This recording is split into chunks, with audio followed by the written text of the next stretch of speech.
I think we have a Muslim trying to contact us. All right. Let us see this gentleman here.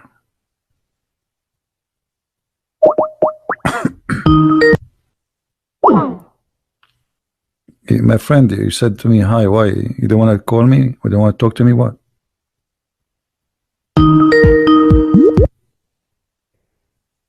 Hello? Hello? Yes. How is it Christian Prince? Yes, we are live on air in YouTube. Everybody hear you. What do you want to say to me, my friend? Okay, I was listening to all these, just checking your references you giving against my Quran. Either you are a filthy fat liar, or all the imams since I was a child have been lying to me, because Islam, I was taught Surah Baqarah ayat 256 says La ikraha fi din. There is no compulsion in religion. Okay. And then another surah, for instance, says Surah Kafirun ayat 6 means your religion is yours, mine is mine. And it's meant to be a peaceful religion, but you are just throwing too many things. I can't even,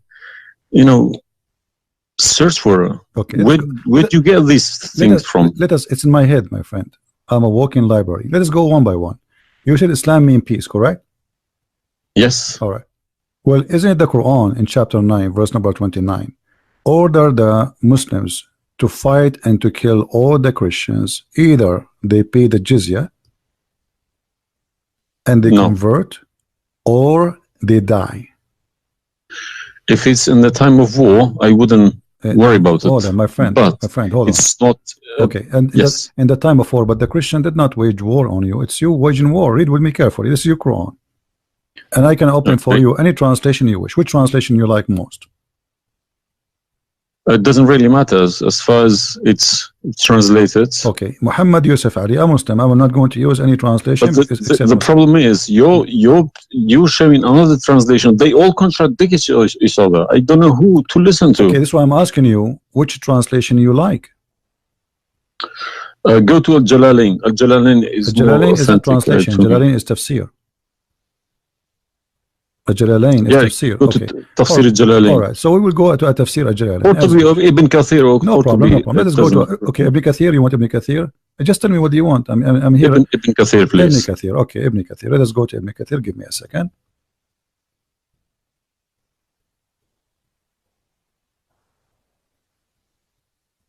It's all right. Shocking. It can't be true. All right, we will see if it's true, my friend. And as you said, either I'm a filthy liar or they are filthy liars. One of us have to be. All right. So this is Ibn Kathir. I will show it to you on the screen. And remember, this is your choice, not my choice. You wanted the Jalalain. I said, okay, I will show you Jalalain. You said Ibn Kathir. I will show you whatever you want. This is Ibn Kathir. You see? It says Ibn Kathir. You see my screen? All right. This is Ibn Kathir, and let me zoom out so you can see better and read better. Fight those who believe not in it. Let us go to verse number 9, because this is many. Here he's explaining وَهُمْ صَاغِرُونَ, etc. You speak Arabic, I'm assuming, do you? Yes. Okay, that's wonderful, and then we can even read in Arabic. But let us go in our English now. Fight against those who believe not in Allah, nor the last days, nor what is forbidden, which is forbidden by Allah and His Messenger, and those who acknowledge not the religion of the truth from the people of the scriptures. Okay, why he want to fight them? Because they don't acknowledge the following things: the last day of Islam, what is forbidden by Islam, and the messenger of Islam. Do I agree? Okay, so what is the reason to kill them? Because they don't acknowledge, and I think the verses are clear. Now let's read Ibn Kathir. Until they pay the jizya with willing and submission and feel themselves subdued. And read carefully. Ibn Kathir now is making his commentary. Subdued. Where does it say that? Here we go. This is what the Quran is saying. You speak Arabic, right? It says Saghirun. Saghirun. Saghirun means subdued, humiliated. Okay. Therefore, this is Ibn Kathir talking now, not the Quran. Therefore, when people of the scriptures disbelieved in Muhammad, and they had no beneficial faith in any messenger or what the messenger brought, rather than follow their religion, because this is confront with their ideas, lost, and the ways of their forefather, not because they are Allah law religion. They had been true believers in their religion, that faith would be have directed them to believe in Muhammad. So because they are not to believe in Muhammad, obviously they are liars, correct? And then he says, because all the people gave the good news to Muhammad, etc., blah blah blah blah, they believe in Muhammad. And look here what he said. That's harsh. Their religion, these religions, came from Allah, but because this is sweet, their desire and lust. Therefore, their claimed faith is earlier, an earlier prophet will not benefit them, because they disbelieved in the master and the master of the last and the most perfect of the prophet. Hence Allah's statement. So because they did not believe in Muhammad, it's not because they are fighting Muhammad. I think that the proof is clear, correct? Because of that, look what it says: fight against those who believe not in Allah, nor the last, etc., to the end of the verse. And then it says, this honorable ayah was revealed with the order to fight the people of the book after the pagan were defeated. So Muhammad now, he killed all the enemy. Who's left? He killed the Jews, he killed the, he killed the Arab. Now it's time to finish those Christians and Jews. So the people enter into Allah religion in large numbers. So Muhammad now have a big army because people are scared, terrified, and the Arabian Peninsula was secure under Muslim control. Allah commanded his messenger to fight the people of the scriptures, Jews and Christians. On the ninth years of the Hijrah, he prepared an army to fight the Roman. It's not the Roman who fighted him. He sent a letter to the Romans saying, convert or die. Now, you say to me, battle you specifically are referring to? What? Which battle? It doesn't matter. He decided, this is Tabuk supposedly. Muhammad, he went to Tabuk, but he could not make it because he could not get in, he was hoping to be able to attack, but looked like they were ready for him, so he was not able to attack, and he came back after waiting for some time in Tabuk. But then, as you see here, you said to me, Islam teaching you that you have your religion, I have mine, there's no compulsion in religion, blah. So this is in the beginning. You see, what you speak Arabic and you should know better that in Islam there is something is called abrogation. Yeah, when yes. Muhammad, he was weak, he said, okay, you have your religion, I have my religion, because he cannot force them. But as you see here, a verse could be easily abrogated by its diviner, which is Allah. No problem. But there's no problem with that. Okay, no problem. But you keep insulting Islam by saying it's a cult. Hold on. Why you are quoting for me? Let me translate a cult for you. Let me tell you what cult is, my friend. Wait. Why you are quoting for me a verse which is abrogated? It's not valid. Because Al-Kafirun, Al-Kafirun and the other verse is not valid. It's abrogated by the chapter of At-Tawbah. Cult is a system. Cult is a system which is personally directed towards someone, a personal figure. Yes. Okay. So if you give me a verse, okay, any verse, been abrogated by Allah, it's no problem. But you can never find a verse been abrogated by Muhammad himself. Oh no, you are wrong. I can find it tons. No, you cannot find me a single one. You're just making it up, just throwing too many things. People cannot pick it up. Okay. Let us finish this one, and I promise you I will go right away and I will show you the verses which Muhammad abrogated. But let us agree that what you said about peace is it was not. I'm not going to say you are lying. I will say it was not true. Read carefully. Here it says, the Messenger of Allah marched heading toward Asham to fight the Roman and to reach Tabuk, where he set a camp, etc.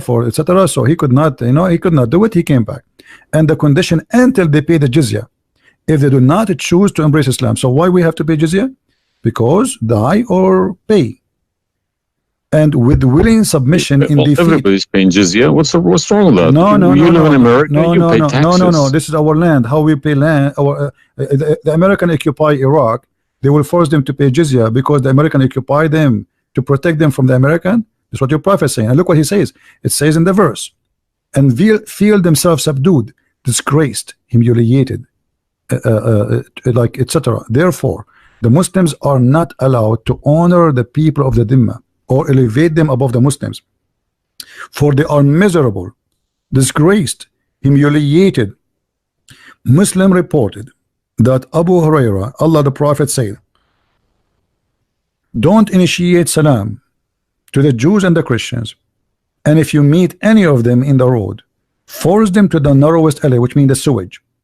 This is why the leader of the faithful, Umar ibn Khattab, may Allah pleased with him, demand his well-known conditions to be met by the Christians. These conditions that ensured their continued humiliation, disgrace, etc. Do you see it? So you are saying to me that Islam says you have your religion, I have mine. Those people, they have no guilt except they are Christians, and now you want to humiliate them because they refuse Islam. This is their crime. That's not what I was taught. But I'm showing you the proof, and you are the one who asked me to read Ibn Kathir. Obviously, I'm working and living in a Christian country. Okay, my friend. And I'm dealing and working with Christians and Jews. Problem. They respect me so much. No problem. I'm not saying anything. I'm not saying. My friend. Use this verse against them. My friend, I'm not talking about you. This is not about you or me. You might be a wonderful person, but this is not about you and me. This is religion. So you said to me, read Ibn Kathir. I quoted for you live on air what you choose, correct? It was your choice. So obviously Islam is not what some Muslims they think. You're a Muslim, but you've been taught that the Prophet says you have my religion, you have yours. This is when he was weak, it's abrogated. Now we prove to you that the first thing you say to us about Islam, give a freedom of a choice, that is a big fat lie they told you. Even the Prophet of Islam, he says, I've been ordered to fight all mankind until they say there's no God but Allah and no prophet but Muhammad, and if they do so, only if they do so, I will stop killing them and shedding their blood. And here we go, all those hadith are sahih and they are accurate. You have not only you have to say the shahada, you have to pray as we pray, you have to fast as we fast, you have to face the qibla, you have to pay the zakat. Is it a hadith? And this is sahih. This is sahih. It doesn't matter hadith or not. This is sahih, yeah. No, Sahih, did you say it's hadith or Quran? My friend, this is hadith and sahih, but it is in total agreement with chapter 9, verse 29. No. Could you show on the screen, please? I'm showing it on screen. You don't see it? It's not coming up. Okay, well, maybe you need to refresh your page. Let me refresh it. 1 second. Right. Allah said, I have been ordered to fight the people till they say none has the right to be worshipped but Allah, and if they say so, pray like our prayers, face our Qibla, and slaughter as we slaughter, then their blood and property will be sacred to us, and we will not interfere with them except legally, and their reckoning will be with Allah.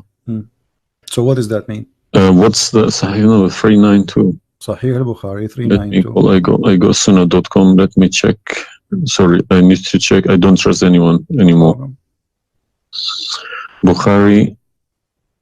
Right. Yeah. So that means so this, if this is true, it abrogates ayah 256 Surah Baqarah and Surah Kafirun. In the chapter at Tawbah abrogate everything because Quran is more powerful, right? So the Quran and the Hadith here confirm that what you said to me in the beginning, it was not really accurate, and this is the truth. But tell me one thing, is there anywhere in the Quran backing up the Hadith? We keep taking the Hadith for granted. No, I just showed you the Quran first, and now I was showing you the Hadith. I did not show you the Hadith first and the Quran second. So the any Hadith, ayat, any verse in the Quran saying you must listen to Hadith? Oh yeah, there's tons of them, because the Quran, show me one. Okay, hold on. The Quran says Whatever the Prophet if Quran doesn't back up the hadith can go invalid. Yeah, no problem. Let me show you. I will show you tons of reference. All right. Chapter 59, verse number 7. Whatever the Prophet he gave you, you take it. So you take what the messenger assigned to you. Whatever he says to you, you take it. It is an order. You see it? Yeah, I see. Chapter 59, verse number 7. Let us see more. There's too many. All right. And the Quran says too that whoever obey the messenger, he obey Allah.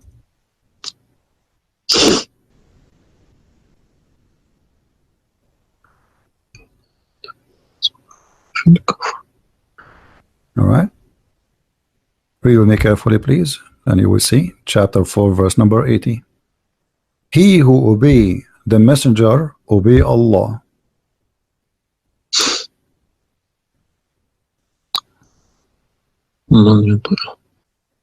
He who obeys messenger. Correct. Let me check. I got Talal Itani Quran. Let me check how he is. It's obviously all against each other. You can't. You don't know who to listen to. No, it says confirming that you have to obey Muhammad first, because obeying Muhammad is obeying Allah. So which means Muhammad that's wrong. That's no good. I don't obey a person rather than God. Friend, it's not up to you. This is your Quran. You are a Muslim. You have to obey. And it's 80, is it? 90.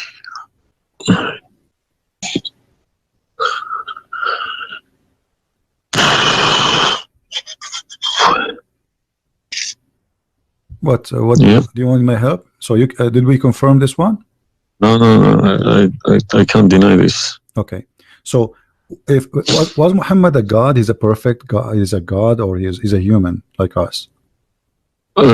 He should have been a human. Okay. And because he clearly saying Abdu wa Rasuluh. Okay. Do human do error and mistakes and commit sin? Was Muhammad a sinner? Course. Was Muhammad a sinner? Yes, he was. Okay, the Quran confirmed that too. Thank you. You make it easy for me. So now, how you can obey a sinner, and by obeying the sinner, me or you? No, or you Muhammad? can obey. You cannot never obey a sinner. Okay, so it says here, he obey the messenger, obey Allah. To assume that I can obey Muhammad. I don't allow my children to kiss my hand either. I don't like my friend, people. You see, I'm talking about you or me, with my respect to you. I'm talking about, this is what the Quran is saying. In order to obey Allah, you obey Muhammad first. And this is not my translation. And you speak Arabic. من يطع الرسول فقد أطاع الله ومن تولى فما أرسلناك عليهم حفيظا. Okay, so it's clear. So you have to obey Muhammad. Now, you said to me, when we were talking about Ibn Kathir and killing Christians, you said to me, there's no single verse in the Quran was abrogated by Muhammad. Is that correct? Yeah. All right. What about the mut'ah? Mut'ah, well, I've read this briefing about Mut'ah. Mut'ah was allowed in Quran. Okay, chapter 4. And Muhammad allowed it too. The same chapter we are reading from, chapter 4, verse number 24. Okay. And do you practice Mut'ah today? No. Why? Because my wife is going to kill me. This is not the question. This is not because of. No, I don't believe. Mut'ah is not. No, it's filthy. It's like, okay, to so me, Mut'ah sounds like a prostitution business. Okay, thank you. I respect your honesty. You agree that this is a prostitution. So why Allah allowed the Mut'ah? Because Mut'ah is ujra. It's for you pay money for it. Exactly. Okay. Exactly. It's not a free service. It's you pay somebody to have sex. Exactly. This is what Mut'ah means. Exactly. Actually, even Muslim scholars agree that this is about renting a woman, musta'jara. Yeah. Okay. So why Allah He allow you? You just said it's prostitution. Why Allah He allow you to rent women? All I have been trying to do all these years in my life, asking these verses, but I just convincing myself they're probably a different time of life, Okay, but let us go back. different needs. No problem. But no, you see, why did Moses allow people to do mut'ah before Muhammad? Moses is a lot older. Did Jesus allow mut'ah? No. I mean, that's not a reason. I mean, if we want to find reason, we can find reason for anything. Like you might say to a man who is a rapist, why you rape this woman? Oh, she was wearing a short skirt. But that will not change the fact that you are a rapist, correct? If you ask him, he's a thief. Why you stole? Oh, this guy, he have a lot of money, but still you are a thief. This is not excuse. Look what it says here. This is your Muslim website, and those are your scholars saying that Muslim women, when she have the contract of mut'ah, in some works, a special terms applied. Women who practice mut'ah, musta'ajara, or rented women. Mut'ah is considered as a kind of rental because in general a man's basic aim of this kind of marriage is sexual enjoyment of the women, and in the return of his enjoyment of the women he pay money, as you say. All right, so you agree, the scholars of the Muslim agree that this is a rental. Now, was the mut'ah abrogated by Allah? Yes. Where? Should have been. Because the Sunni is not doing it anymore. Only the Shia. No problem. Okay, but I'm asking people you stop doing it. Shia's doing it in Yemen and Iran. You remember, my friend, you said to me, show me where Muhammad he abrogated the mut'ah. This is in the hadith. You said to me, show me where the hadith abrogate the Quran. The hadith abrogate the Quran. Here we go. We go to the hadith. If this is correct, it goes into a form of cult, because a personal cult, not even a cult, a personal, very, very personal cult, because a man cannot bypass a God's order. All right. Simple as that. Well, you see, when you called me in the beginning, you said, why you but show me the hadith, please. Okay, no problem. When you called me in the beginning, you said to me, why you keep insulting Islam, saying that Islam, let me find some hadith. Okay. Yeah, but you need to prove it, not just saying cult. You are watching for long, I think, already, and you noticed that I never said something without proof. And I'm doing the same with you, the same as I do with everybody. So it's nothing new. All right, let's see. Let us find one of the hadith. There's tons of them, but we will find the most authentic ones. All right. Sahih Muslim or Sahih Bukhari, whatever you wish.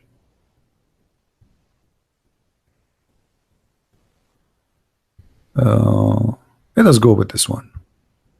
Right in the top. Sahih Muslim, hadith number 1406. You see it? The page? All right. The Messenger of Allah said, O people, I had permitted you to contract mut'ah with women, but Allah forbid it now until the day of resurrection. Where he forbid it? There's no Quran. Muhammad is Allah. This verse. Muhammad is Allah. Abrogated mut'ah. There's no verse abrogating mut'ah. This is hadith. Only yes, hadith. Yes. I have, my friend, 2 years ago, I have confronted an imam, a very, very big imam in London, okay? And he gave Surah An-Nur ayat 33. He said that that action, that mut'ah was abrogated in the Quran. Where? Before Muhammad. Where? Surah An-Nur ayat 33. Okay. An-Nur, we will go to An-Nur. All right, here we go, 24. 33? Yes, okay. He told me a story about that's Abdullah Saluli. That's false, my friend. There's nothing here have to do with the mut'ah. This is about covering their clothes. What does have to do with the mut'ah? That's false. And you will not find anyone even agree with this. Surah Al-Nur, ayat 33. 33. Okay, 33. All right, sorry. Okay. So how this is abrogating the mut'ah? Actually, this verse alone should make you leave Islam. this verse legalize prostitution? No. Yeah, well, read with me. 1 second. Read with me carefully. It says,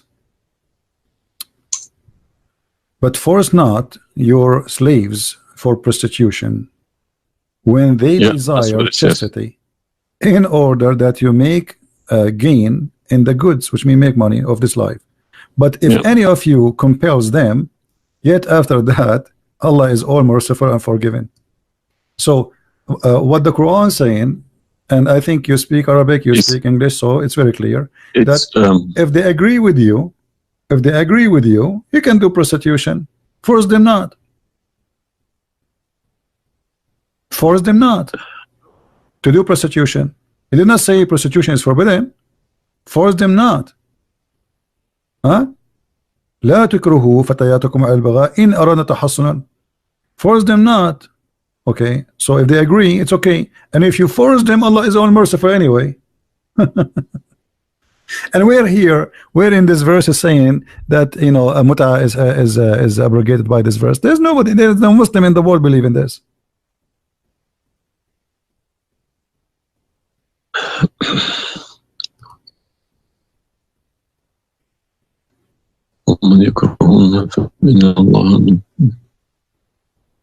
If Allah is Ghafur Rahim for who? For it doesn't matter. There's no penalty, there's no punishment, and prostitution is allowed. Another example. Allah, He sent down 10 verses for breastfeeding. You mean breastfeeding, like for men? Kids. For men, no, for men. Would you breastfeeding for what? For men. Allah, He allowed Muslim women to give their breast to a strange man to suckle them 10 times. What, in the Quran? My friend, this is in the Quran, yeah. This was in the Quran, but it's not in the Quran no more. And the wife of Muhammad, she used to order any man who want to enter upon Aisha to suckle the nieces or the sisters of Aisha. Read with me carefully. Yahya related to me from Malik, from etc. from that Aisha, the mother of the believer, sent him away while he was being nursed to her sister Kulthum bint Abi Bakr as-Siddiq, and he said, suckle him 10 times so that can come to see me. Okay, I want to ask you, where is this chapter, where is this verse in the Quran now? No, you can't see anything in like that in the Quran. Okay, where it is? I don't know. You tell me. I will tell you, no problem. If it's nowhere, if it's not in the Quran, it doesn't exist. No, it exists. But what happened? A goat did eat it. So we can say in this case, it's not really Muhammad who abrogated this. It was the goat. Read with me carefully. The verse of stoning to death and stoning and breastfeeding for adult 10 times was revealed, and the paper was with me under my pillow. When the messenger of Allah died, we were preoccupied with his death, and a tame sheep came and ate it. Down there it says, these verses were abrogated in recitation, but not in ruling.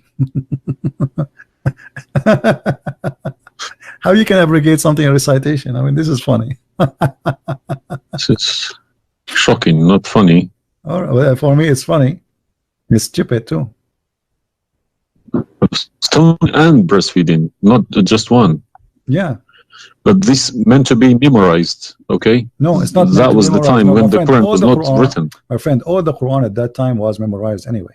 So when you say meant to be, did Allah says to you which one you memorize, which one you write down? No, He gave you Quran, and then later Uthman, he decided what to write down.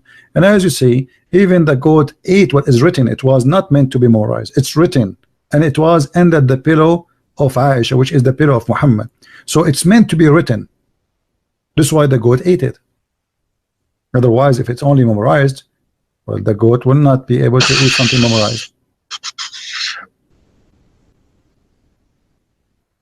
Don't know what to say, to be honest. I'm gonna have to go to the mosque tomorrow evening and in front of everybody confront these imams because they each translation contradicts the other. They are. I don't understand why should I lie about my God. If you can challenge my God, I don't need this God. If a Christian prince, an Arab from nowhere, could challenge my God, I don't need this God. Okay, well, my God, my writing, my God's book, the Quran, should challenge billions of Christian princes. No, but he cannot. Why these people lie about it, I don't understand. But you know, remember when you called me, you said to me, you are lying about Islam? No, I didn't say that. I said you either a fat liar, as you keep repeating yourself, or but you are assuming that I'm lying, obviously, right? You were assuming. I've been in Islam since the age of 5, since I literally remember. And about 40 years of my life, I've been praying to Allah. Okay, and as I talk, believe me, my hand is shaking. It's very hard to talk about this, to question this book. It's been so holy to me. You know, it's like somebody's skinning me alive. Very hard. I understand, my friend, but as you see, we are not lying to you, and I'm showing you everything right in the front of your eyes. No, obviously I'm writing all these references, and we'll confront these mullahs because they are blind to people. He told me that Ayat 33, Surah An-Nur, abrogated that mut'ah. But it was, well, obviously it was my fault. I didn't Secondly, you said that al-mut'ah is prostitution. What kind of God he allow prostitution? Mut'ah is more than prostitution. Yeah, so what the point of allowing prostitution? I mean, a man, he wanna have sex, go and get married. Mut'ah, no, mut'ah was not for money. Prostitution these days is for money. Some prostitutes take for money, and you are the one who said that. You said to me, prostitute at the time was for a kilo of grain or rice. It's the same. If that was true, my friend, it's the same. If you give somebody a return for sleeping with you, that is prostitution. You know, it can be from God. Product and reward can be changed. Like maybe today you can send pay by credit card, but that will not change the fact that it's money, right? Yeah. If a woman she sleep with you because if a woman money for sex is very bad. If a woman she sleep with you because you bought her a gift, whatever, this is prostitution. You know, it's product. Obviously it says, I showed you even the Islamic reference saying that this is renting a woman for the exchange of sexual pleasure. That's why it's called mut'ah. Mut'ah means pleasure, correct? But how could let's say I admit this one. How could Muhammad know about all these facts about the universe? Like what? And this ayat 30 in Surah Anbiya, he talks about the Big Bang, how the earth was created. I think it's Surah Anbiya ayat 30. You don't need to tell me, don't worry about it. This is why I'm a Christian prince, my friend. Okay. If we go to the verse, it's chapter 2. We will find the following. Chapter 21, verse number 30. Right away you will see in the beginning that there is something silly and stupid in the verse. Read with me the first line, please. Can you read it for me? Yeah. Okay. What it says?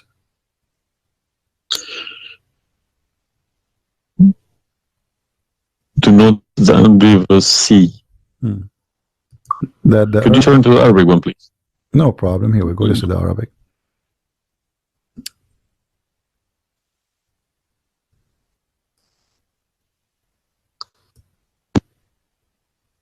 أولم يرى الذين كفروا أن السماء والأرض كانت رتقا ففتقناهما. Did you notice with me what is a stupid mistake there? You are the one saying to me. Yes, it's a mistake. Yara, it can't be Yara because you can't see what happened you are back a smart there. person. Thank you. Here we go. Guys, how this is a scientific discovery, and he is saying, don't they see Yara? Okay, so what he's talking about? They are talking about that the Arab at that time believe that Allah, he raised the sky up. It was together and he raised them up. Where is the Big Bang? It says that the earth and the sky were joined together, which means there was earth and there was a sky. This is not what the Big Bang is saying. I don't believe in the Big Bang, by the way, but I'm going with you. So there is earth, there is a sky, or what we did, we split them. But this is not true. Big Bang is not the fact. Big Bang is the most. Is a theory. It is a theory. Most, well, no, it is a theory. Plausible theory, you can say. Well, yes. This is up to you. But anyway, the Quran did not only here he make a mistake. Secondly, if you read the chapter you choose, it says, and we had set on the earth mountains standing firm, so it should not shake on them. The fact is, the mountains are not set on the top of the earth. The mountains are coming down from the deep earth. When the tectonic plates, they meet each other. The mountain is a product of volcanoes. Volcanoes or tectonic plate. Like when tectonic layers erupt. Okay, so but here is saying the opposite. All the lavas. Allah, he placed the mountains in the top of the earth, so it's not going to shake on us. So the Quran describes the earth. Huh? 31. Did you say 30 or 31? We are reading both 30 and 31. So the first one is wrong. Secondly, and we will explain to you how he claimed that the first one, how it worked. So now Allah he left up the sky, and later we will show you in different verse he made it a roof. And here he is saying that Allah he placed the mountains in the top of the earth. Do you believe in this? Is that accurate or this is false? Scientifically, this is doesn't make sense to me. Okay, but you are the one who chose this chapter for me, not me. But I didn't say 31. I said 30. No problem. So 30 and 31, they complete each other. If this is a mistake, we have set on the earth. Yeah. Mountains standing firm. And the purpose what? They will not shake on us. Japan is a country have between an average of 800 to 2,000 earthquake a day, and it's all of it is mountains. Actually, the reason they have mountains because there's earthquakes and volcanoes and etc. So here Muhammad he exposed his fabrication. Now read with me carefully. And we made the heavens as a canopy, well guarded. Is that the atmosphere? No, I'm shocked now. Well, is that because I heard Muslims saying that this is the atmosphere. Yes, they are right, because the translation they get, I'm afraid, in other languages like English. So does it sound like this is the atmosphere? No. What the Quran is speaking of, that shaitan he try to spy at Allah, and Allah will shoot the shaitan by a star. Is that correct? Yes. All right. Do you really believe in this? That the stars are made to shoot shaitan in his ass if you try to spy? And we have guarded it. What is the heaven? Allah claiming that only the lowest heaven have stars, and this is where some Muslims they lie and they say that this is speaking about the atmosphere, but if this is the atmosphere, it's mean only in the atmosphere we have stars. So we have created the stars, and we made them only in the lowest heaven, as to beautify the for the beholder, and the top of that, and we have guarded it, which mean what? The near heaven, with from every outcast shaitan. Okay, how he cast shaitan out? Except him, the devil, that gain hearing by stealing. He is pursued by a clear flaming fire. Do you believe in this?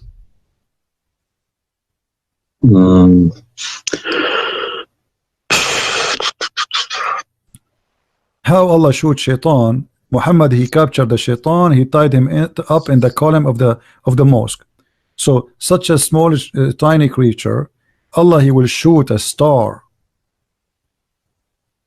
to do what? So where do you get this translation from? Who cares? You speak Arabic. You can change translation. Chapter 15, verse number 18, 17, 16. You can read in Arabic. إلا من استرق السمع. Even the English ones have different. Everyone translated in. Because they lie. Because simply many of them, what they do. Yeah, that's what makes me very angry about it. Yeah, they lie in order to make you. Like deceiving people. I feel sorry for those innocent Muslim coming here and swearing at people. But remember, you said to me, either you are a big fat liar, so you were not far away from them just 15 minutes ago. You thought I am a fat liar. You yourself. Yeah. So what do you think? Is that from God or this is stupid? And then here he says, and the earth was spread out. وَالْأَرْضُ مَدَدْنَاهَا. Is the earth spread out like a carpet? I don't know what is your education. Where is the geoscience? Where is this is my field. This is your field. That's wonderful. Geoscience. Okay, yes. That's wonderful. Okay, where is the hail is coming from? Because listen, the beginning elements were hydrogen. Okay, so Surat Anbiya, I'm thinking of if God meant he separated earth from the skies, if he meant the Big Bang, let's say, it doesn't even make sense either, because the earth is very, very young compared to the beginning of the universe. Okay, because the primary elements like hydrogen was at the beginning of the universe, but earth is containing iron, which takes billions of years to appear. Okay, so you can't stick a plastic to a gold. They don't stick together. They are different. You see, I am not. But I'm trying. I will chase these verses. Okay. As long this is your science and this is your study, I want to ask you, where is hail coming from? Hail. Hail. Yeah, hail. Hail is a water. Okay. Water. Affected by the Arctic wind, very cold Arctic wind, and they became hail. That's how it's made. So you don't think it's coming from mountains, and Allah He break hail from those mountains? Mountains? Yeah. What do you mean? Mountains, like in the sky, there's mountains, and Allah He break with the hammer hail, and He throw it at us. What is it in the Quran? I'm just asking you now. Before we talk about from where, do you believe? No, I don't. Even if I say that myself, I wouldn't believe it. I wouldn't take it for granted. Okay, but if we find it, hail is coming from the sky. It's the vaporization of our oceans. Okay, right. In a dense cloud, they become hail, snow, or rain. All right. So if I find it for you from the Quran, are you willing to leave Islam? I can't decide now because I need lots of things to chase. Doesn't matter. But, if this one is a lie, I mean the rest is a lie. I mean, you just say this is impossible. This I'm not hypocritic. I don't deny any mistakes. If I do a mistake, I put my hands up. If my father do a mistake, if the Quran is unvalid no more, Islam is gone. Chapter 24. You are the one who asked me. If these are true, my friend. Yes, okay. I denounce Islam. All right, that's wonderful, guys. He said he promised he would denounce Islam. The same chapter. You are the one who asked me to go to chapter of An-Nur before. Chapter 24, verse number 43. You can read in Arabic. You can read in English. In any language you want. In English, they try to fabricate and to change the meaning, but I will show it to you in Arabic. And as long as you speak Arabic, me and you, we will get better understanding. It says here, وَيُنَزِّلُ مِنَ السَّمَاءِ مِنْ جِبَالٍ فِيهَا مِنْ بَرَدٍ فَيُصِيبُ بِهِ مَنْ يَشَاءُ. Does it say that, or I'm lying? Yes, it's very clear. All right. You promised you will denounce Islam. Hail is coming from mountains in heaven. I mean, even cartoon, they don't do that. And look here in the first translation. I want you to confirm this with me. I believe somebody mixed these things into Quran when they written. My friend, there's nothing called the mix. book. Either this It be from God. Either this is not a book of God. And look what here.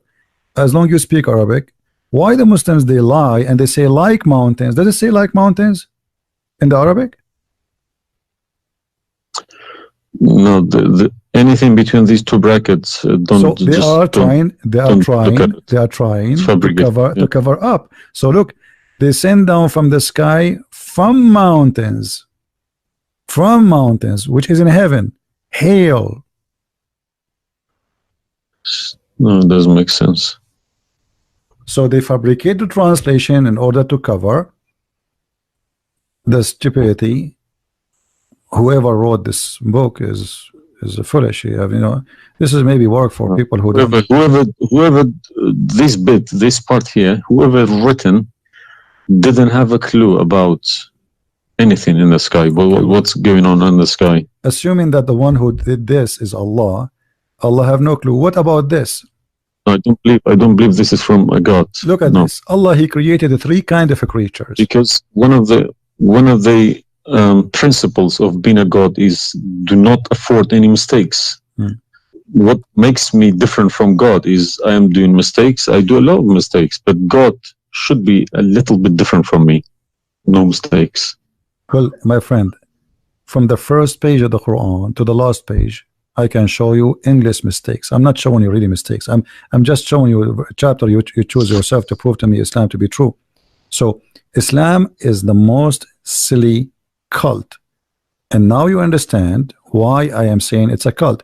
You said why I'm calling Islam as a cult. Now you promise me if I show you this and this will be true, you will leave Islam, correct? Yes. Are you willing to keep your promise? Yes. So are you denouncing Islam? If this is all true, we heard Islam is a cult. So you agree Islam is a cult? Yes. Thank you very much. Because an order from God, okay, could never be bypassed by any man. That's wonderful. Never.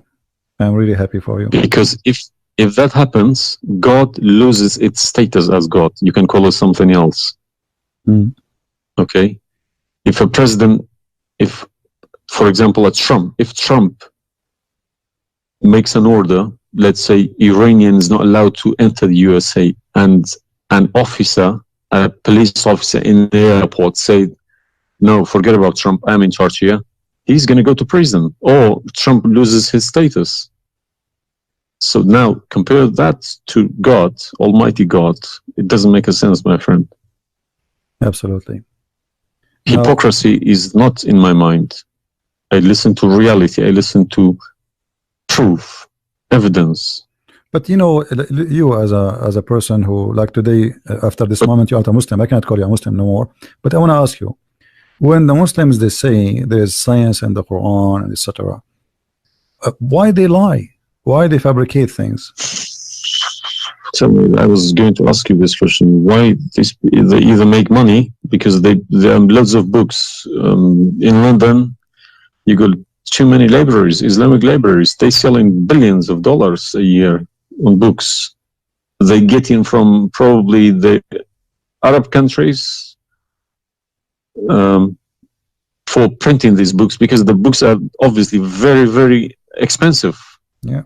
They all laminated, nice colored, you know. And pictures, and you I think it costs $50 each. And but they sell them for cheap. They insert articles about scientists, or sometimes fake scientists and sometimes real scientists, just to fool people, saying Quran match with science. No, you don't have to do that. No Muslims, if any Muslim is listening to me, if anybody, any Muslim brothers or sisters trying to do that is fooling themselves, because my God should be able to challenge somebody like me or Christian Prince. Who is this guy? Who is Christian Prince? How could he easily come and challenge my God with evidence? Is that what make you angry? Because I was like, who is Christian Prince? But what makes me angry is people fabricating to the facts. But yeah, I never fabricate. You see, this is why I go live and I say, people, you can call me and you can question, and you are welcome. I never. Everything I say, I show in the screen. Everything, every single word. It's my fault because I should have. I did have a chance to chase the facts, but I just kept it, under the blanket, as we say. So, my friend, I am a Christian, as you know, and I take the opportunity to invite you to accept the Messiah as your Savior. You left Islam, that's wonderful. For me, I'm not done to save you yet. I did the half of the job, and I would love to invite you to accept the Messiah as your Lord. What would you recommend me to read? Because I'm gonna, again, like Islam, I'm not gonna just take Islam like another religion like that. No, I will read about it. No, absolutely not. Okay. No, you can read. You can read. If Christianity does make a sense to me, yes, I will call you back in a month's time, probably. All right. And we will have a chat.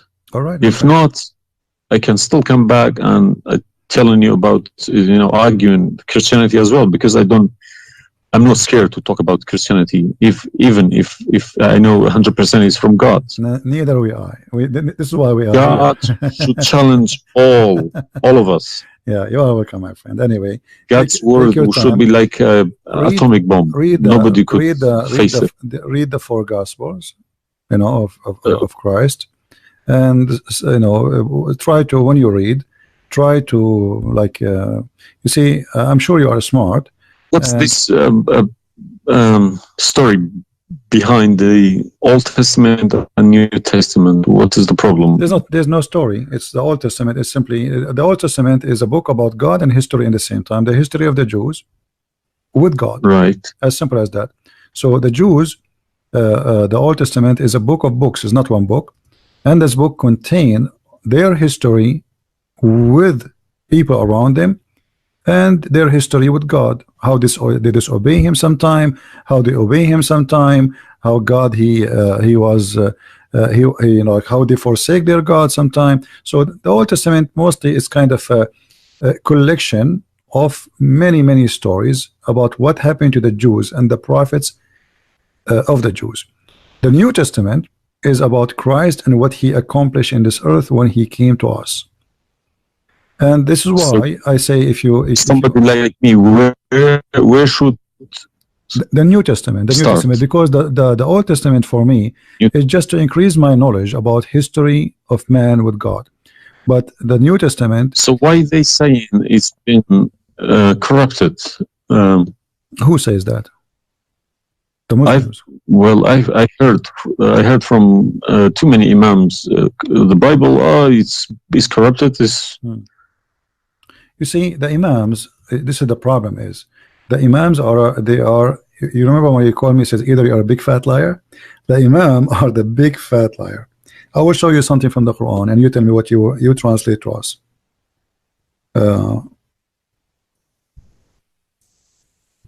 Let me open the Quran.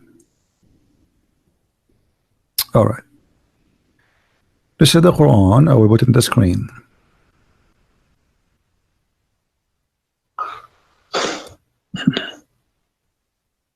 What مصدقا لما معهم mean?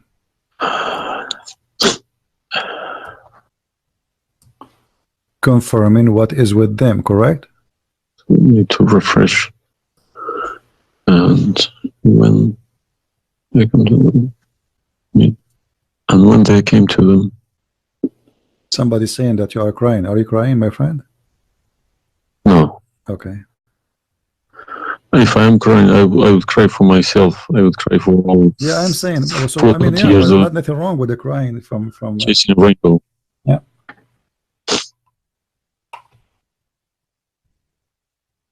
I'm crying for my childhood. I'm crying for my youth. No, you are crying then. Okay, I understand. Let cry and let the tears wash the anger. Nothing wrong with the crying. But I haven't killed anybody for my faith. I understand. I was always showing the beautiful the face of Islam. I didn't know all about all this. Well, I'm happy for you today, my friend. You called me, and I'm glad that you were able to call. And crying, great men they cry. And David, he cried today. We cry always, and cry can wash our sin. That's wonderful. Don't worry about it. So do you see? They said to you that the Bible is corrupt, but the Quran says, and this is the Muslim translation, which is strange that this translator here is not being a hypocrite too much. It says, confirming what is with them, the Jews, which is the Torah, and the Injil, which is the Christian, the gospel. So how they lie and why? The Quran is saying, confirming what is with them now.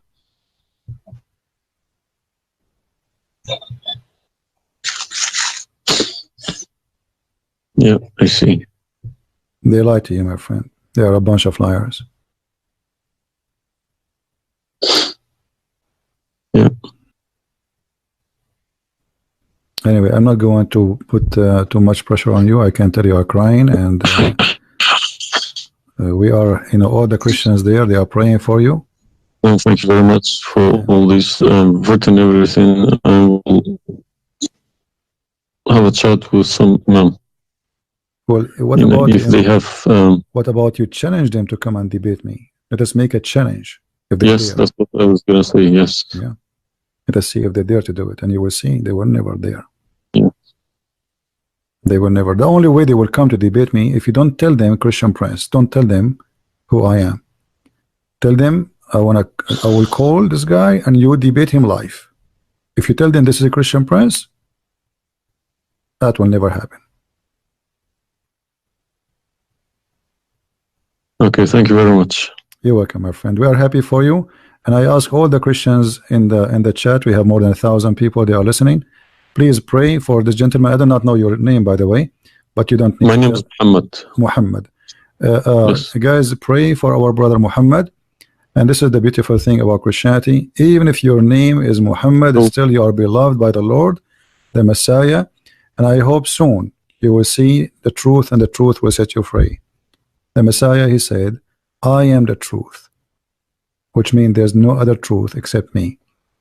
So I pray to the Lord that he will bring you to the truth, and you will be free. You will not be a slave of Allah. I beg my Muslim brothers and sisters to stop swearing, writing dirty messages. Chase the evidence. Chase your own book. Do not swear at anyone. Swear at the imams who lie to you every day. With a big smile on their face. They lie to you and they smile. I always notice that. When they have a big smile, they lie something very big. They lied about something very, very big. All right, my friend. Because how can I lie about God's words? How can I change God's words? If I know this is from God, I wouldn't dare to change it. But I believe these people don't even believe in God.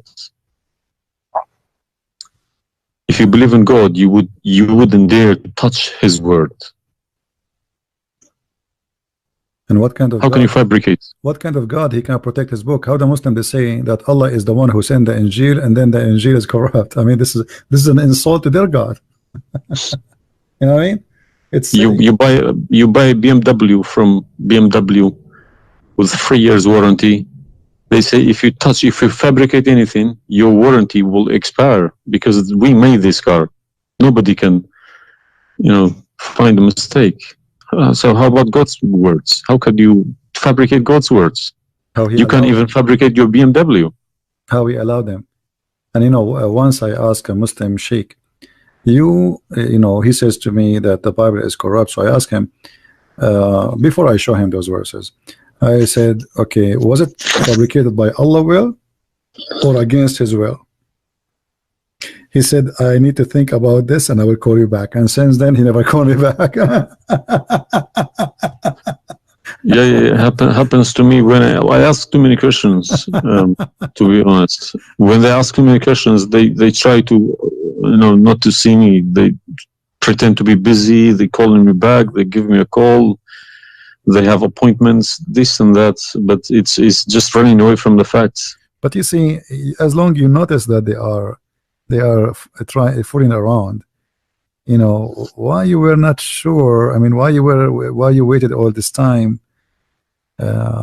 I mean, you notice that there is something fishy. Yeah, because I wake up in the morning, 5 o'clock in the morning. I go to work. They don't work. They never work. They make easy money. That's why. All right. That's why this is a good business for them. That's why I believe that's why they lying about it. They want to keep the business. I'm happy for you, my friend, that you decide to leave Islam. Thank you very much for everybody. You can call me anytime you wish, feel free, and I will be happy. I appreciate that. All right. Take care, my friend. God bless. Take care. Good. All right.